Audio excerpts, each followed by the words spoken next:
Ang mga aralin sa video na ito ay una, ang kahulugan ng mga piling salita na ginamit sa kabanata sa ating talasalitaan.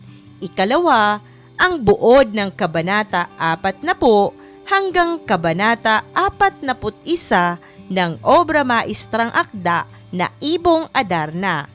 Ikatlo, mahalagang tanong, pagsusuri at gabay na sagot ukol sa akda.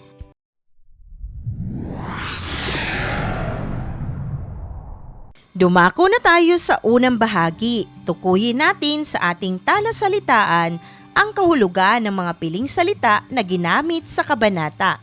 Unang bilang, silakbo.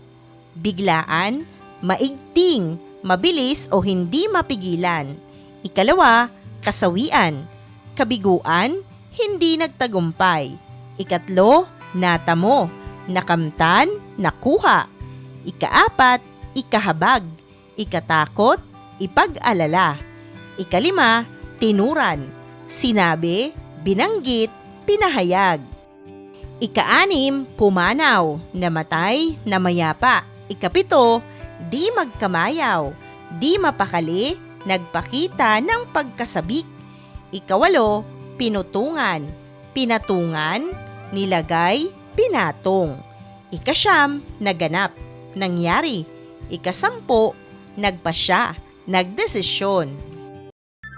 Kabanata 20. Dalawang kasal. Hindi na natiis ng prinsesa ang silakbo ng kanyang damdamin.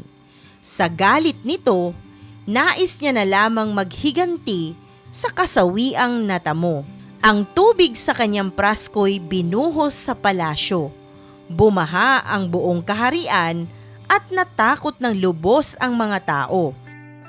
Ang tubig ay lumalalim. Lumapit si Don Juan sa prinsesang galit na galit. Pinayapa niya si Doña Maria Blanca at sinabing huwag nang magalit dahil wala siyang dapat ikahabag. Ani ng binatang prinsipe, ang kanyang pag-ibig ay hindi nagmamaliw. Ang puso niya ay laan lamang sa prinsesa at kanya lamang din ang pag-ibig nito. Pag-alo pa ng prinsipe sa Donya, kung tunay man na siya'y umiibig kay Leonora, hindi niya pa rin matitiis sapagkat nais niyang makalayo sa kanyang kapatid na si Don Pedro. Kung si Leonora man ay makasal kay Don Pedro, ito pa ay kanyang ikasisiya sapagkat si Leonora ay nararapat na ibigin ng tunay at si Don Pedro ay nag-aalay nito sa kanya. Hinarap naman ni Don Juan ang kanyang ama at ang arsobispo. Magalang niyang sinabi sa mga ito na sa ngalan ng katarungan, sila ni Doña Maria ang nararapat ikasal. Sa narinig na tinura ng bunsong anak, ang hari ay nagpasyang ikasal silang sabay. Si Don Pedro ay kay Leonora at si Don Juan ay kay Doña Maria. Dahil sa pasyang ito, si Doña Maria Blanca ay natuwa. Siya'y walang naging tutol at sa kasalang naganap, isinabay ng hari ang kanyang pasya kung sino ang bagong hari ng Berbanya. Ngunit bago pa man masabi ng hari ang magmamana, si Doña Maria ay nagsalita na bayaan na kay Don Pedro sapagkat si Don Juan ay may sarili na. Sila'y hinihintay ng Reino de los Cristal na karian ng kanyang ama. Dahil sa tinura ng prinsesa, pinutong ng arsobispo ang korona kay Don Pedro bilang bagong hari ng Berbanya. Kabanata 41. Ang pagbabalik sa Reino de los Cristal. Matapos ang kasiyahan, naglakbay na pabalik sa Reino de los Cristal ang bagong mag-asawa. Dinatnan nilang ang kaharian ay nasa ibang pamamahala dahil ang kanyang mga magulang at kapatid ay pumanaw na. Sa pagbabalik ng prinsesa at ng kanyang asawang prinsipe, ang mga tao'y di magkamayaw sa tuwa. Yumauman ang kanilang hari, narito na ang kanilang bagong reyna. Pinutungan ng korona ng arsobispo ang bagong reyna at si Don Juan ang siyang bagong hari. Kapayapaan ay natamo ng buong kaharian. Ang kaayusan ng buong kaharian ay nanatili. Sa pamumunong mabuti ng bagong hari at reyna, ang Reino de los Cristal ay nakilala ng iba't ibang kaharian. Ang kanilang mga mamamayan ay masagana at maunlad, wala ring taong naghihirap. Sa kanilang ipinakitang kabutihan, minana ito ng sangkatauhan. Kaya noong silang dalawa ay pumanaw, nagluksa ang buong kaharian. Iyong napakinggan ang huling 2 kabanata ng obra maestrang akda na Ibong Adarna. Dumako tayo sa huling bahagi ng video na ito, ang mahalagang tanong, pagsusuri at gabay na sagot ukol sa akda. Ang tanong, ano ang pinakamahalagang aral ang ibinahagi ng Ibong Adarna sa mga mambabasa? Narito na ang maaari mong maging gabay na sagot sa tanong. Ang mahalagang aral na maaaring mapulot ng mga mambabasa sa akdang ito ay ang mga sumusunod. Una, pagpapahalaga sa pamilya. Sa mga pangyayari, ipinakita kung gaano kabait si Don Juan sa kanyang mga kapatid kahit paulit-ulit na siya nitong nilinlang. Sa halip na isuplong sa ama, pinili niya itong patawarin. Gayon din naman ang kanilang ama. Pilit niyang itinutuwid ang 2 anak upang ito ay maging mabuti. Sa huli, nanaig ang pagmamahal sa pamilya at pagpapatawad sa mga nagawang kalabisan.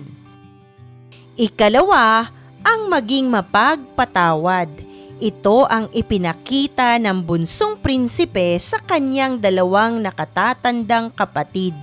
Sa kabila ng lahat, hindi niya kayang makita na pinaparusahan ito ng kanilang ama. Ikatlo, pagtupad sa pangako at sinumpaang salita. Ito ang ipinakita ni Don Juan kay Doña Maria. Bagamat nakalimot siya saglit dahil sa sumpa, nanaig at nanumbalik muli ang kanyang alaala at tinupad ang kanilang naging usapan at pangako sa isa't isa. Ika-4, maging mabuti sa kapwa. Sa mga pagsubok na pinagdaanan ni Don Juan, marami ang tumulong sa kanya katulad ng ermitanyo, mga hayop at mabubuting tao. Ang dahilan, hindi lamang dahil sila'y mabuti, kundi naunang nagpakita ng kabutihan si Don Juan. Ika-5, maging mabuting namumuno. Sa alinmang kahariang binanggit sa akda na ito, inilalahad ang kabutihan ng mga pinuno sa kanilang nasasakupan, kung kaya't naging maunlad at mapayapa ang kanilang kaharian. Marahil, isa sa susi ng alinmang pamunuan ang pagiging mabuting pinuno upang ikaw ay pamarisan.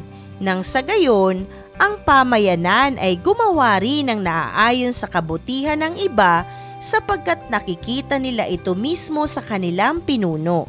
Ika-6, pagbibigay halaga sa buhay ng bawat isa.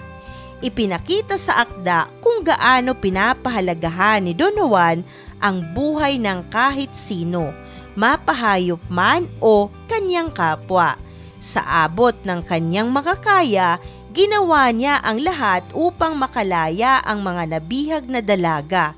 Nagbahagi ng pagkain sa sinumang nakita niyang humihingi. Ika-7, pagpapahalaga at pagtitiwala sa kabutihan ng iba. Pinakita rin ito sa akda. Naniniwala ang pangunahing tauhan sa kabutihan ng iba. Hindi sila nag-isip ng masama sa kabutihang ipinakita ng kapwa. Ikawalo, pagpapasalamat sa anumang biyaya na natatanggap, maliit man o malaki. Ilan lamang ang mga ito sa mga aral na mauunawaan sa akda. Ito'y maaari mo nang gamiting gabay para naman sa iyong magiging sariling sagot.